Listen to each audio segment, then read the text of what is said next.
नमस्कार दोस्तों, शैलेंद्र बात कर रहा हूँ। जैसा कि आज इम्पोर्ट इन हियरिंग था हमारा लेवल 2 का, और इससे रिलेटेड हम आज मॉर्निंग से हमने वर्कआउट किया था, लेकिन इसका आउटपुट नहीं मिल पाया, वो अलग बात है।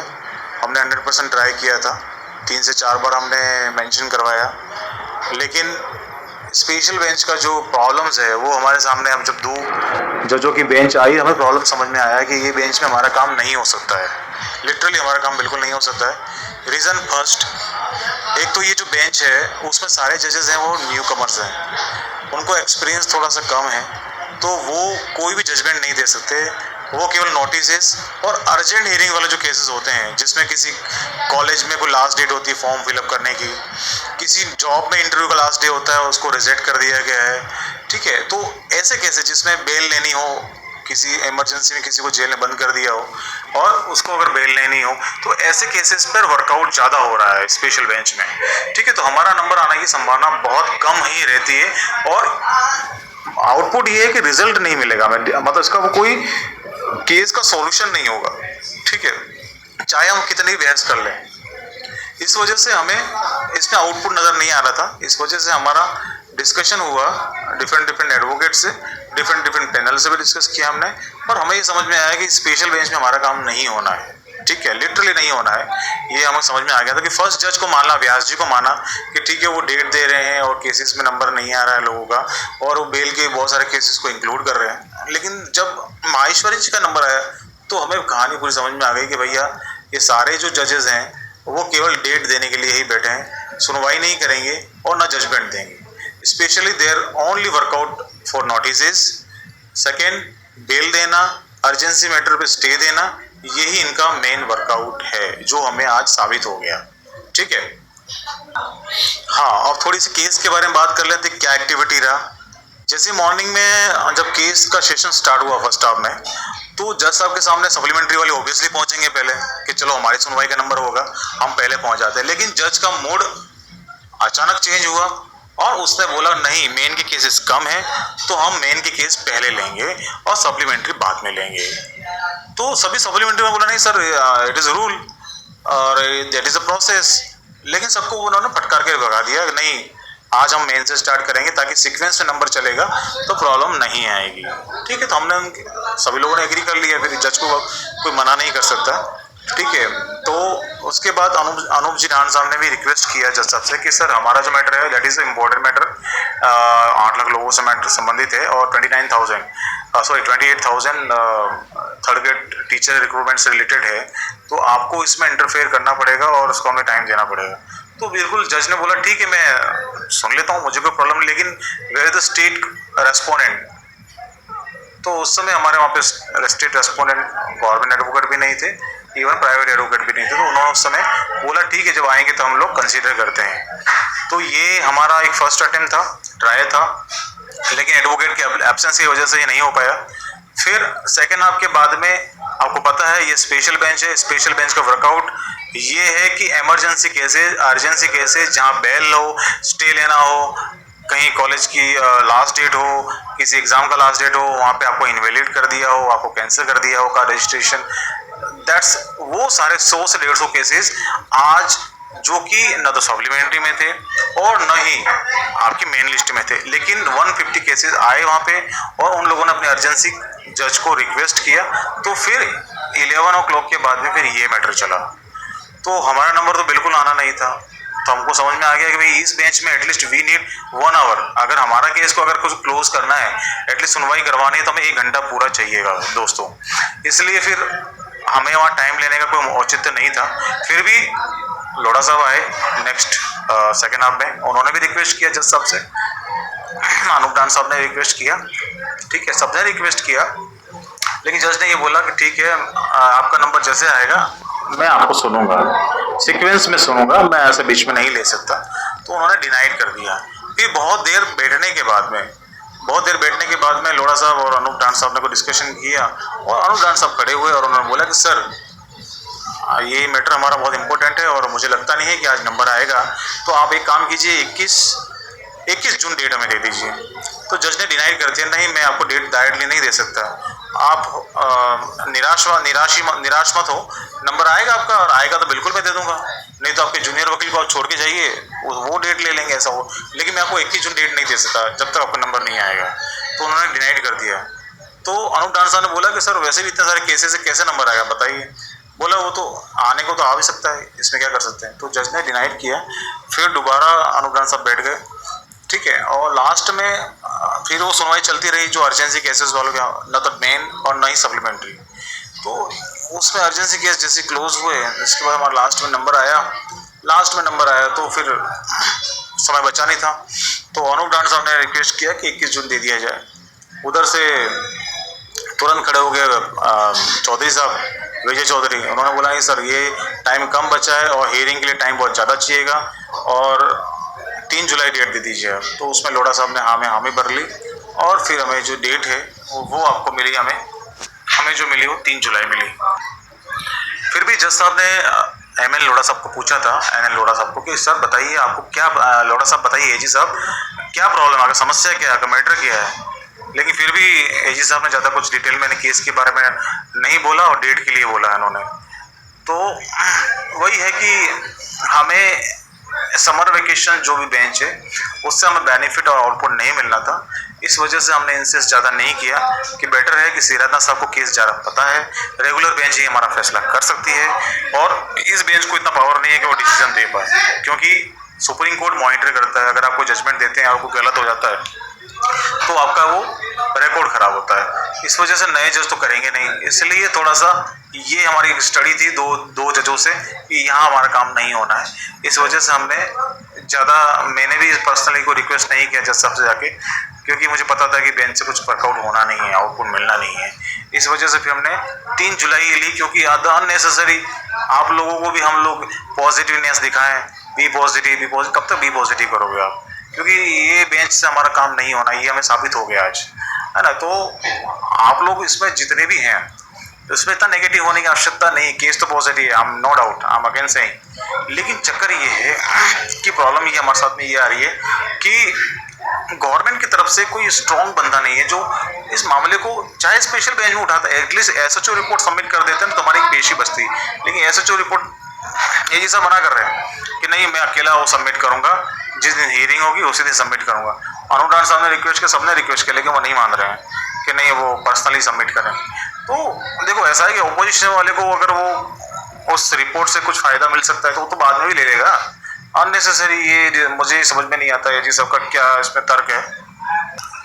दूसरी बात, जो अभी अंडरस्टैंडिंग की प्रॉब्लम आ रही है वकीलों में, जो हमारे वकील और एजी साहब के अंदर, ऐसा मतलब हमें सुनने में आया है। उपेंद्र यादव जी भी हमें मिले थे कोर्ट में, उन्होंने भी बोला कि अंडरस्टैंडिंग की प्रॉब्लम है।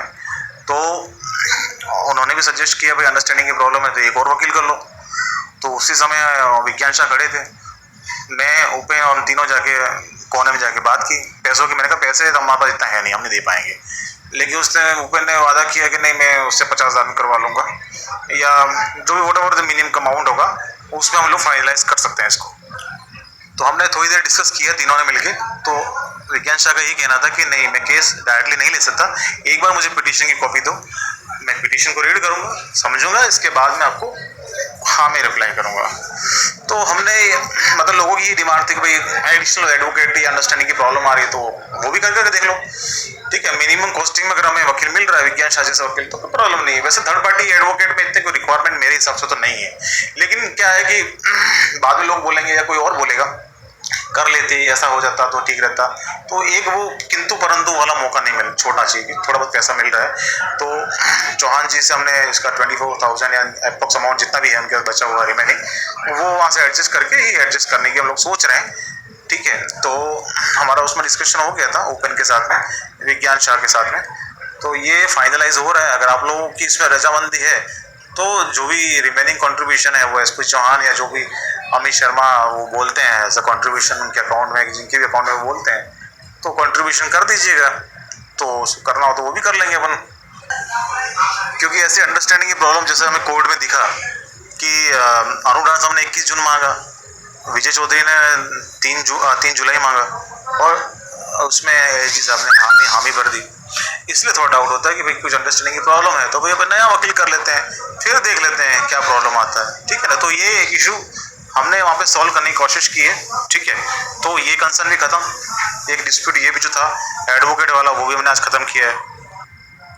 बाकी रही बात जो है हमारे लिए तारणहार या जो हमारा फाइनलाइज इस केस का कर सकते हैं, वो एक ही बंदा है, वो है सिराजना साहब। ये हमने आज महसूस किया, चाहे भले हम लोग स्टार्टिंग में उसके बारे में कुछ बोलते थे कि ये जज हमारे लिए ऐसा है वैसा है, लेकिन हमने जब सारे जजों को देखा, अभी जिस पे समर वेकेशन बेंच के जजों को देखा, तो he is the most wonderful guy. ठीक है, वही बंदा सही है जजमेंट वाइज, मैनेजमेंट वाइज, और उसकी वर्किंग स्टाइल। अगर 200-250 केस भी अगर उसकी बेंच में लगेंगे तो सॉल्व कर देगा, ये उतना उसमें चैलेंज है। और अगर आप रिक्वेस्ट करोगे एक बार उसमें मेंशन करने के, एक बार मना करेगा, 2 बार मना करेगा, तीसरी बार वो बंदा एक्सेप्ट करता है। और वो बच्चों के मामले में उसने लास्ट टाइम बहुत अच्छा फेवर किया था, उसने मुझे बहुत फेवर किया था लास्ट टाइम, मेरी बात एटलीस्ट पूरी सुनी थी उसने। इसलिए मैं सोच रहा हूँ, मैंने सोचा भी था और मेरा भी मन में इच्छा थी कि ये जुलाई में लगे, भले 10 दिन बिगड़े, लेकिन एक आउटपुट और सही फैसला आएगा। क्योंकि यहाँ इस बेंच में डेली आप लोग नहीं आप सोच बनाओ, आज फैसला आएगा, सब लोग कंफ्यूज रहते हैं और परेशान होते हैं। एटलीस्ट तो एक कंक्लूजन डेट हमने ली है, वो है 3 जुलाई। बाकी बात मैं बोलना चाहूंगा फ्रस्ट्रेशन की बात में। देखो हम लोग यहाँ पे कोशिश कर रहे हैं, चाहे एसपी चौहान हो, अमित शर्मा हो या शैलेंद्र पंड्या हो, हम लोग हमारा 100% दे रहे हैं। जैसे मैंने आज मॉर्निंग में कहा था 100% चांसेस हैं। आज सुनवाई वैसे हुई, अगर किसी को लगता है तो हमने सुनवाई तो करवाई ना भाई। अब फैसला देना जज के हाथ में, हम हमारे हाथ में नहीं है। वी आर नॉट गॉड, हम लोग भगवान नहीं है जो हम किसी भी करके ले आएंगे। किसी को भी लगता है कि भाई वो ज्यादा बेटर कर सकता है तो वो उनका वेलकम है, वो आए जयपुर, ठीक है। घर बैठ के व्हाट्सएप पे अपने आप को मर्दानगी साबित करना और अपने आप को बोल्ड दिखाना कि मैं कर सकता हूँ, और ये किसी की बुराई करना बहुत ईजी रहता है। लेकिन आप प्लेटफॉर्म पे आओ और यहाँ अगर लड़के दिखाओ, करके दिखाओ, वो जज्बा रखो आप। इसलिए मैंने अभी कुछ दिनों से व्हाट्सएप पे देख रहा हूँ, लोग जज बन जाते हैं, मंत्री बन जाते हैं, गवर्नमेंट बन जाते हैं, कोई गवर्नमेंट को दोष देना चालू लग जाता है, कभी कोई किसी को दोष देने लग जाता है, कोई एसपी चौहान को, कोई शैलेंद्र पंड्या को, कोई किस्मत को, ठीक है। तो ये सब बेकार की बात है। किस्मत भी उसको साथ देती है जो खुद अपने लिए लड़ता है। आज की डेट में 8 लाख लोगों में देख रहा हूं मैं कोर्ट में कितने लोग आते हैं। ये साबित होता है कि कौन अपने लिए लड़ रहा है, कौन घर बैठ के व्हाट्सएप खेल रहा है, ठीक है। तो जो भी भाई लोग हैं उनको लगता है दे कैन डू बेटर, तो आइए, आपका स्वागत है, आप लोग लड़े, ठीक है। हमें तो कोई शौक नहीं है कि इतना दूर 8 किलोमीटर आके, हम लोग डेली कोशिश करते हैं, लोगों से हाथ पैर जोड़ते हैं, ठीक है। हम लोग बहुत कोशिश की है, हमने हमारे जितना लेवल है उससे ज्यादा कोशिश की है, ठीक है। और जिन लोगों से हमने गिड़गिड़ाए भी हैं, हाथ पैर जोड़े हैं, सब कुछ किया है, साम दाम दंड सब अपना है हमने, ऐसी बात नहीं है, ठीक है। लेकिन ऐसे नकारात्मक सोच ना रखें, क्योंकि ये कोर्ट है, कोर्ट में फैसले आने में टाइम लगता है दोस्तों। हमारे हिसाब से कोर्ट कभी नहीं चलती है, ना गवर्नमेंट के हिसाब से चलती है, ठीक है। अगर आपको फैसला जल्दी करवाना है तो आपको फॉलोअप लेना होगा, उसके पीछे पड़ना होगा, ठीक है। अब आप बताइए आप क्या कर सकते हैं गवर्नमेंट से प्रेशर डालने के लिए? आपको आना चाहिए। हम लोग कोर्ट में इंगेज है, कुछ लोगों को जाके सचिवालय जाके मंत्रियों से मिले, अधिकारी से मिलो, प्रेशर डेवलप करो, ठीक है। एक तरफ इस तरह से काम होगा। 8 लाख लोगों में से साला 10,000 लोग भी आए तो भी ये सब काम हो जाए। अनशन पे बैठो, हड़ताल करो, स्ट्राइक करो, कुछ तो करो। ऐसे बैठे बैठे रिजल्ट दोस्तों नहीं मिलने वाला है। घर बैठे बातें करना आसान है, लेकिन मैदान में जो करके दिखाता है वही असली खिलाड़ी होता है, ठीक है। बाकी तो बोल बच्चन तो हर कोई कर सकता है, एक छोटा बच्चा वो बोल बच्चन बन सकता है। तो मेरी ये बातों को आप लें सीरियसली, और नकारात्मक बातें और घर बैठ के जजमेंट ना दें। सीरियसली, जो लोग कोर्ट में आते हैं आप देखेंगे कि जो लोग घर बैठे रहते हैं वो टेंशन में रहते हैं, किसको फोन करूं, किससे बात हो। लेकिन आप देखना कोर्ट में जितने लोग आते हैं वो खुश होकर जाते हैं कि एटलीस्ट उनको नॉलेज होता है क्या हुआ प्लेटफॉर्म पे, रियल काम कहाँ हुआ, क्या किस तरह से प्रॉब्लम आ रही, दे कैन अंडरस्टैंड। तो ये चीजें होती है दोस्तों। इसलिए मैं कह रहा हूँ कि आप लोग सब शैलेंद्र बनो, सब एसपी चौहान बनो यार। तुम लोगों को खुद का भविष्य का मामला है, तुम अपना भविष्य किसी के हवाले कैसे कर सकते हो? तो आप आओ, आप सबका स्वागत है, आप सब आके लड़ो यार, आप सब कर सकते हो यार। आप कोई मामूली इंसान नहीं हो। अब आओ, आपकी आत्मा को नहीं पहचान पा रहे, अपने आप को पहचानो और आगे आओ। मेरा बस यही कहना है कि आपको मेहनत करनी पड़ेगी रिजल्ट लाने के लिए। बाकी डेट पे डेट और आप इस तरह से बातें करोगे ग्रुप में बैठ के तो कुछ आउटपुट निकलना नहीं है दोस्तों, ठीक है।